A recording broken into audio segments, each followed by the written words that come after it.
उभाटा कशाला? उभाटा कशाला? माझं उद्धव बाळासाहेब ठाकरे असं स्वच्छ आणि स्पष्ट आहे. उभाटा काय? उभाटा काय? मग बाकीच्यांची आई वडिलांची नावं पण तुम्ही तशीच लावणार. आणि उभाटा असेल तर उभा ठाकलेला आहे मी. या अन्यायाविरुद्ध उभा ठाकलेला आहे. सर्वोच्च न्यायालयाने जर आम्हाला त्यांच्या विरुद्ध अवमान याचिका दाखल करता येत नसेल तर स्वतःहून ज्याला सुमोटो म्हणतात अशी काही कारवाई सर्वोच्च न्यायालय करणार आहे का? लोकशाहीची तर यांनी हत्या केलीच. स्वतः त्यांनी 2-3 पक्ष बदललेले आहेत. त्याच्यामुळे त्यांच्या भावी वाटचालीतला अडथळा कदाचित त्यांनी आज दूर करून घेतला असेल.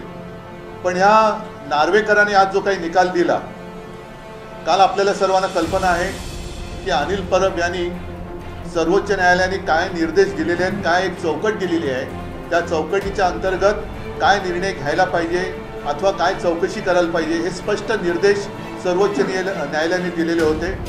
ते संपूर्णपणे धाब्यावर बसले, पायदळी तुडवले आणि जणू काही आमच्या मागे महाशक्ती आहे, आम्ही सर्वोच्च न्यायालयात सुद्धा जुमानत नाही, हे आजच्या त्यांच्या त्या निकालातनं दिसून आलेलं आहे. त्यांनी जो निर्णय दिला आहे की ही शिवसेना कोणाची, शिवसेना कोणाची आज महाराष्ट्रातला लहान मूल सुद्धा सांगू शकतं, एवढे स्पष्ट स्वच्छ आहे. पण निवडणूक आयोगाचा निर्णय जो मुळामध्ये चुकीचा आहे आणि जो सर्वोच्च न्यायालयामध्ये आम्ही त्याला आव्हान दिलेलं आहे तोच त्यांनी ग्राह्य धरला. म्हणजे निर्णय देताना त्यांचा पायच चुकलेला आहे, डळमळीत आहे आणि हा पूर्णपणे अगदी निर्लज्जपणाचा कळस हा त्यांनी गाठलेला आहे. देवेंद्र फडणवीस सुद्धा सुप्रीम कोर्टाचा अपमान करतायत, कारण सुप्रीम कोर्टाने त्यावेळेला जे सगळं म्हटलं होतं की राज्यपालांनी केलेल्या कारवाया सगळ्या चुकीच्या होत्या, सगळं काही चूक होतं आणि केवळ एक नाईलाज म्हणून त्यांनी यांना मान्यता दिली होती. म्हणजे हे सगळं बाद झालेलं सरकार आहे. पक्षांतर कसं करावं अथवा पक्षांतराचा राजमार्ग कसा असायला पाहिजे हा त्यांनी आज दाखवून दिला. स्वतः त्यांनी 2-3 पक्ष बदललेले आहेत. त्याच्यामुळे त्यांच्या भावी वाटचालीतला अडथळा कदाचित त्यांनी आज दूर करून घेतला असेल. मात्र आजपर्यंत आपण असं मानत आलो आणि घटनेनुसार, आपल्या हिंदुस्थानच्या भारताच्या घटनेनुसार जे सत्य आहे ते म्हणजे सर्वोच्च न्यायालयाचा निकाल अथवा सर्वोच्च न्यायालयाचे निर्देश हे सर्वोच्च असतात आणि ते एक परिमाण धरलं जातं. पण ह्या नार्वेकरांनी आज जो काही निकाल दिला, काल आपल्याला सर्वांना कल्पना आहे की अनिल परब यांनी सर्वोच्च न्यायालयाने काय निर्देश दिलेले आहेत, काय एक चौकट दिलेली आहे, त्या चौकटीच्या अंतर्गत काय निर्णय घ्यायला पाहिजे अथवा काय चौकशी करायला पाहिजे हे स्पष्ट निर्देश सर्वोच्च न्यायालयाने दिलेले होते. ते संपूर्णपणे धाब्यावर बसले, पायदळी तुडवले आणि जणू काही आमच्या मागे महाशक्ती आहे, आम्ही सर्वोच्च न्यायालयात सुद्धा जुमानत नाही, हे आजच्या त्यांच्या त्या निकालातनं दिसून आलेलं आहे. महत्वाचा प्रश्न असा आहे की त्याने अपात्र कोणालाच केलेलं नाहीये. मूळ खटला, मूळ केस ही अपात्रतेची होती, अपात्र कोणालाच ठरवलं नाही. म्हणजे जर आमची घटना ही तुम्ही ग्राह्य धरत नसाल मग तुम्ही आम्हाला अपात्र का नाही केलं? आणि त्याही पलीकडे जाऊन त्यांनी जो निर्णय दिला की ही शिवसेना कोणाची, शिवसेना कोणाची आज महाराष्ट्रातला लहान मूल सुद्धा सांगू शकतं, एवढे स्पष्ट स्वच्छ आहे. पण निवडणूक आयोगाचा निर्णय जो मुळामध्ये चुकीचा आहे आणि जो सर्वोच्च न्यायालयामध्ये आम्ही त्याला आव्हान दिलेलं आहे तोच त्यांनी ग्राह्य धरला. म्हणजे निर्णय देताना त्यांचा पायच चुकलेला आहे, डळमळीत आहे आणि हा पूर्णपणे अगदी निर्लज्जपणाचा कळस हा त्यांनी गाठलेला आहे. माझं कायद्याचं ज्ञान तेवढं काही मोठं नाही आहे. मला तर असं वाटतं की सर्वोच्च न्यायालयाचा त्यांनी जो अपमान केलेला आहे त्याच्याबद्दल अवमान याचिका दाखल करता येते का हे आम्ही बघणार आहोत. पण मला नाही वाटत अवमान याचिका दाखल करता येत असेल आणि म्हणूनच ते जे काही त्यांना एक प्रोटेक्शन असतं त्याचा त्यांनी आज गैरफायदा घेतलेला आहे. हा त्यांनी गैरफायदा घेतलेला आहे. महाराष्ट्रातल्या जनतेला आणि सर्वोच्च न्यायालयाला मी विनंती करतोय की देशातली लोकशाही तर यांनी पायदळी तुडवलेली आहेच, पण आता सर्वोच्च न्यायालयाचं अस्तित्व सुद्धा शिल्लक राहणार आहे की नाही हे सर्वोच्च न्यायालयाने आता ठरवायचं आहे. सर्वोच्च न्यायालयाने जर आम्हाला त्यांच्या विरुद्ध अवमान याचिका दाखल करता येत नसेल तर स्वतःहून ज्याला सुमोटो म्हणतात अशी काही कारवाई सर्वोच्च न्यायालय करणार आहे का?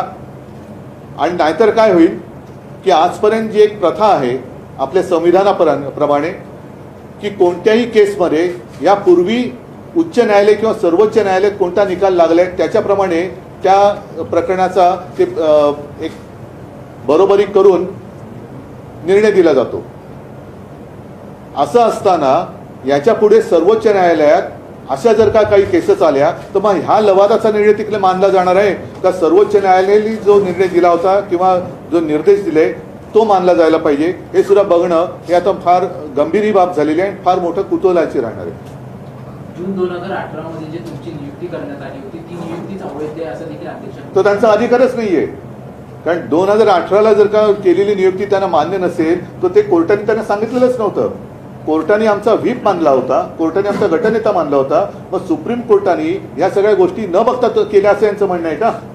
आणि जर 2018 साली यांनी जर का काही आमची घटना मानली नाही मग हे निवडून आलेले जे आत्ताचे जे गद्दार आहेत ते गद्दार कोणत्या आधारावरती निवडून आले होते, कोणाच्या चिन्हावर निवडून आले होते? त्याच्यामुळे पक्षप्रमुखाबद्दल ते बरंच काही बोलले, पण पक्षप्रमुखाला जर अधिकार नसेल तर पक्षाध्यक्ष म्हणून जे नड्डा बसलेत त्यांना तसेही काही अधिकार नाहीये. तो त्यांचा अंतर्गत प्रश्न आहे. मग हे पद किंवा हे नसतंच. त्याच्यामुळे त्याने एक मान्य करायला पाहिजे की जसं एक नेता असतो त्याचे सहकारी असतात आणि नेता म्हटल्यानंतर तो दिशा दाखवत असतो. दिशा दाखवण्याचं काम हे नेता करत असतो आणि ते जर का करणार नसेल आणि लोंढ्यामध्ये वाहत जाणार असेल तर तो नेता कसला? मला त्याच्याबद्दल बोलायचं नाही कारण ते त्यांच्या चौकटीत न बसणारं ते बोललेले आहेत. त्यांना सुप्रीम कोर्टाने जे सांगितलं होतं की या दिवशी हा व्हीप होता, हा गटनेता होता, आता पुढचं तुम्ही बघा त्या तारखेला काय होतं ते सोडून नको त्याच्यात ते घुसले आणि त्यांनी वेळकाढूपणा केला. त्यांचा जो हेतू होता तो हेतू स्वच्छ होता की वेळकाढूपणा करायचा. हाच निर्णय ते पहिल्या दिवशी देऊ शकत होते पण त्यांनी ते सगळं नाटक केलं आणि मग 31 डिसेंबरची तारीख 10 जानेवारी आता सुद्धा मग आम्ही सर्वोच्च न्यायालयात तर जाणारच आहोत. पुन्हा याच्यात काही काळ जाण्याची शक्यता आहे. माझी सर्वोच्च न्यायालयाला विनंती आहे की आपण सर्व काही पाहिलेलं आहात, सर्व काही तपासलेलं आहे. आणखीन काही माहिती पाहिजे असेल तर ती सुद्धा आम्ही आपल्याला द्यायला तयार आहोत. निवडणुकीच्या आधी दूध का दूध पाणी का पाणी हे व्हायला पाहिजे. कारण यांना निवडणूक काढायची. निवडणुकीमध्ये यांना असं वाटलं होतं की लोकांच्या मनात, जनतेच्या मनात, मतदारांच्या मनात आपण संभ्रम निर्माण करून शिवसेना संपवू. पण शिवसेना काही संपत नाहीये आणि शिवसेना ही संपणार नाहीच. आणि मिंद्याची किंवा गद्दाराची शिवसेना हे महाराष्ट्रातली जनता, देशातली जनता मानणार नाही. ते असं म्हणतात की 2013 पासून त्या संघटनात्मक निवडणुका व्हायला पाहिजे होत्या, त्या झालेल्या नाही. त्यावेळी ते तेव्हा आमच्या पक्षात नव्हतेच आणि आम्ही ते सगळं वेळोवेळी निवडणूक आयोगाला सादर केलेलं आहे. त्या जर झाल्या नसतील तर मग हे मिंदे आणि त्यांच्या बरोबरचे गेले ते कोणत्या पक्षाचे म्हणून त्यांनी त्या अध्यक्षाने ॲफिडेव्हिट दिलं होतं 2019ला आणि 2014, 2019 असेल, काही असेल आणि आत्ता सुद्धा काय असेल ते. शिंदेची शिवसेना हीच खरी शिवसेना असा निर्णय. शिंदेची शिवसेना ही शिवसेना होऊच शकत नाही कारण शिंदे आणि शिवसेना हे नातं तुटलेलं आहे. त्याच्यामुळे भले त्यांना मी काल म्हटलं ना की त्यांची मिलीभगत होती. ज्याप्रमाणे त्यांनी जाऊन एका न्यायमूर्तीने आरोपीची भेट घेतली 2दा, त्याच वेळेला हे सगळं ठरलेलं होतं. पंतप्रधान जर महाराष्ट्रामध्ये अनिश्चिततेचं वातावरण होतं, निकाल काय लागणार अपेक्षित होता, माहिती होता का? पण तरी देखील पंतप्रधान दौऱ्यावरती येत आहेत. तरी देखील हे डावोसला जाणाऱ्यांचा दौरा आधीच जाहीर झालेला आहे, आज पेपरमध्ये आलेला आहे. मग हे कसं काय तुम्हाला आधी कळलं? म्हणजे तुमचं हे सगळं सेटिंग होतं, फिक्सिंग होतं, मॅच फिक्सिंग होती. आणि आम्ही सर्वोच्च न्यायालयात गेलेलोच आहोत. सर्वोच्च न्यायालयाने एक यांचा आदर करण्यासाठी म्हणून त्यांच्याकडे प्रकरण दिलं होतं. पण सर्वोच्च न्यायालयाने जी चौकट आखून दिली होती त्या चौकटीच्या बाहेर जाऊन कायद्याप्रमाणे निकाल न देता एक काहीतरी प्रोसिजर त्यांनी केली आणि कायद्याचा अन्वयार्थ किंवा अनर्थ लावून तो निकाल दिलेला आहे. हा निकाल काही सर्वोच्च नाही. हा निकाल सर्वोच्च न्यायालयात टिकणार नाही आणि जनतेच्या मनात तर हा अजिबात टिकणार नाही. जनता तो स्वीकारणार नाही. उभाटा कशाला? उभाटा कशाला? माझं उद्धव बाळासाहेब ठाकरे असं स्वच्छ आणि स्पष्ट आहे. उभाटा काय? उभाटा काय? मग बाकीच्यांची आई वडिलांची नावं पण तुम्ही तशीच लावणार. आणि उभाटा असेल तर उभा ठाकलेला आहे मी. या अन्यायाविरुद्ध उभा ठाकलेला आहे. हा निर्णय तुम्हाला अपेक्षित होता का? कारण तुम्ही काल पण म्हणाला होता की असाच निर्णय काहीतरी येऊ शकतो की मी बघत आहे. मी अनेक अध्यक्षांवरती आरोप पण केले होते. हा निर्णय आरोप नव्हते केले मी सत्य सांगितलं होतं. ते जाऊन भेटले हा माझा आरोप नव्हता, हे सत्य आहे. हे 2 वेळा आरोपीला जाऊन भेटले हा माझा आरोप नव्हता, हे सत्य आहे. भरत गोगावलेंची आणि एकनाथ शिंदेची, भरत गोगावले हे प्रस्तुत म्हणून आणि एकनाथ शिंदे गटनेते म्हणूनच मान्यता जी आहे त्या अध्यक्षांना दिलेली आहे याच्यामध्ये. आणि सुप्रीम कोर्टामध्ये हे उलट दिसलं याकडे कसं पाहायचं? भरत गोगावलेंची प्रतोद म्हणूनच नियुक्ती आहे आणि एकनाथ म्हणजेच काय की त्यांनी सर्वोच्च न्यायालयाचा अपमान केलेला आहे. सर्वोच्च न्यायालयाने स्पष्ट शब्दात सुनील प्रभू आणि अजय चौधरी यांची नेमणूक ग्राह्य धरलेली आहे. सर्वोच्च न्यायालय काही कळत नाही असं यांचं म्हणणं आहे का? त्याच्यामुळे काय झालेलं आहे की यांनी नसतीवाला स्वतःच्या अंगावरती ओढून घेतलेली आहे. आमचं काही बिघडलेलं नाहीये, जनताच पेटून उठलेली आहे आणि जनता हा अन्याय मान्य करणारच नाही. आम्हाला हा निकाल अमान्य आहे. आम्ही सर्वोच्च न्यायालयात जाणार आहोत. तुम्ही घटनेत बदल केले ना असंही ते म्हणतात या सगळ्या याच्यामध्ये की नियमबाह्यपणे घटनेत बदल केले ना असंही ते म्हणतात. म्हणजे काय बदल केले आम्ही ज्या वेळेला घटना जी काही दिली ती घटना निवडणूक आयोगाकडे दिलेली आहे आणि जसं आमच्यामध्ये पक्षाध्यक्ष हा आहे प्रमुख, पूर्वी शिवसेना प्रमुख होतं, मी शिवसेना पक्षप्रमुख केलं कारण शिवसेना प्रमुख एकमेव, त्या पद्धतीकडे शिवसेना प्रमुख नाही कोण होऊ शकत आणि ही आमच्या पक्षाची मांडणी आहे. आम्ही जर का ती घटना मान्य हे कोण ठरवणार आहे? कारण निवडणूक आयोगाने त्या काळातले आत्ताचे नाहीये आम्हाला मान्यता दिलेली आहे. 2013 साली जेव्हा मी पहिल्यांदा शिवसेना प्रमुखांच्या नंतर पक्षप्रमुख झालो ती घटना आम्ही दिलेली आहे. 2018ला दिलेली आहे. तर हे कोण टिकोजीराव मध्ये बोलणार आहे? जाऊ द्या, भरत गोगावलेंना जरा तरी एक दिवसाचं तरी मंत्रीपद लाभेल असं त्यांना वाटते. त्याच्यामुळे तो विषय सोडा, ते सोडा. त्यांचं जॅकेट फुकट झाले, मापं बदलावं लागली.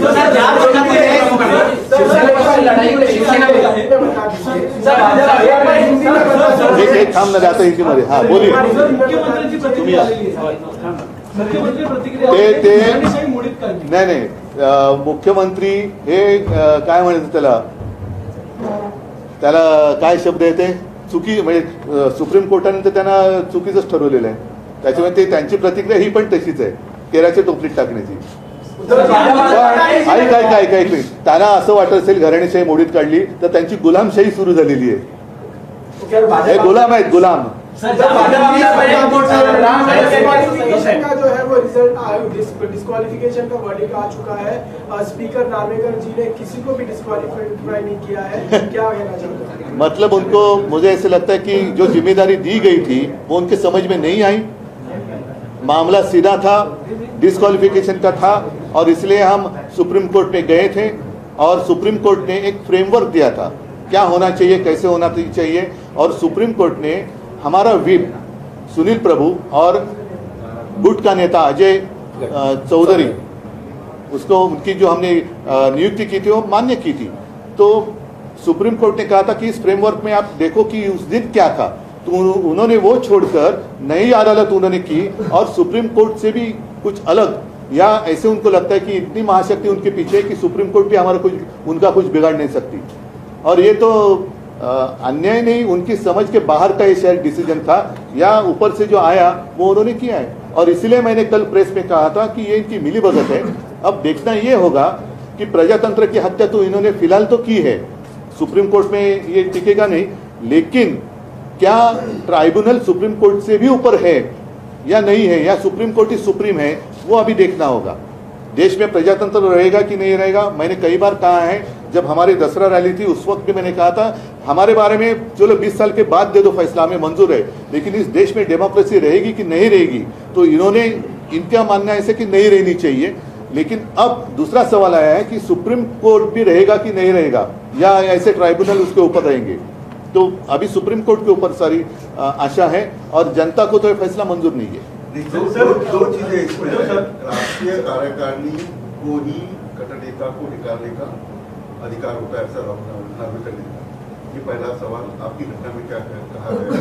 और 2018 की ठीक है, लेकिन पहले जो गद्दार है वो राष्ट्रीय कार्यकारिणी हो ही नहीं सकती और इसलिए तो हम सुप्रीम कोर्ट में गए. मतलब जिसने डाका डाला वही कह रहा कि ये मेरा घर है. सर आगे की 2018 की घटना आपने, आगे की लड़ाई क्या सिर्फ कानूनी थी या और भी कुछ, कैसे लड़ेंगे? नहीं, देखो इनका जो प्रयास है वो सिर्फ समय निकालना है, समय निकालना है.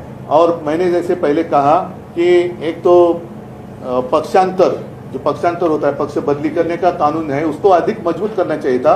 इन्होंने तो खुलेआम राजमार्ग बना दिया क्योंकि इनको खुद तो अनुभव है और शायद वो उनका आगे का रास्ता साफ कर रहे हैं. आगे भी कुछ और पक्ष में जाना चाहते होंगे शायद.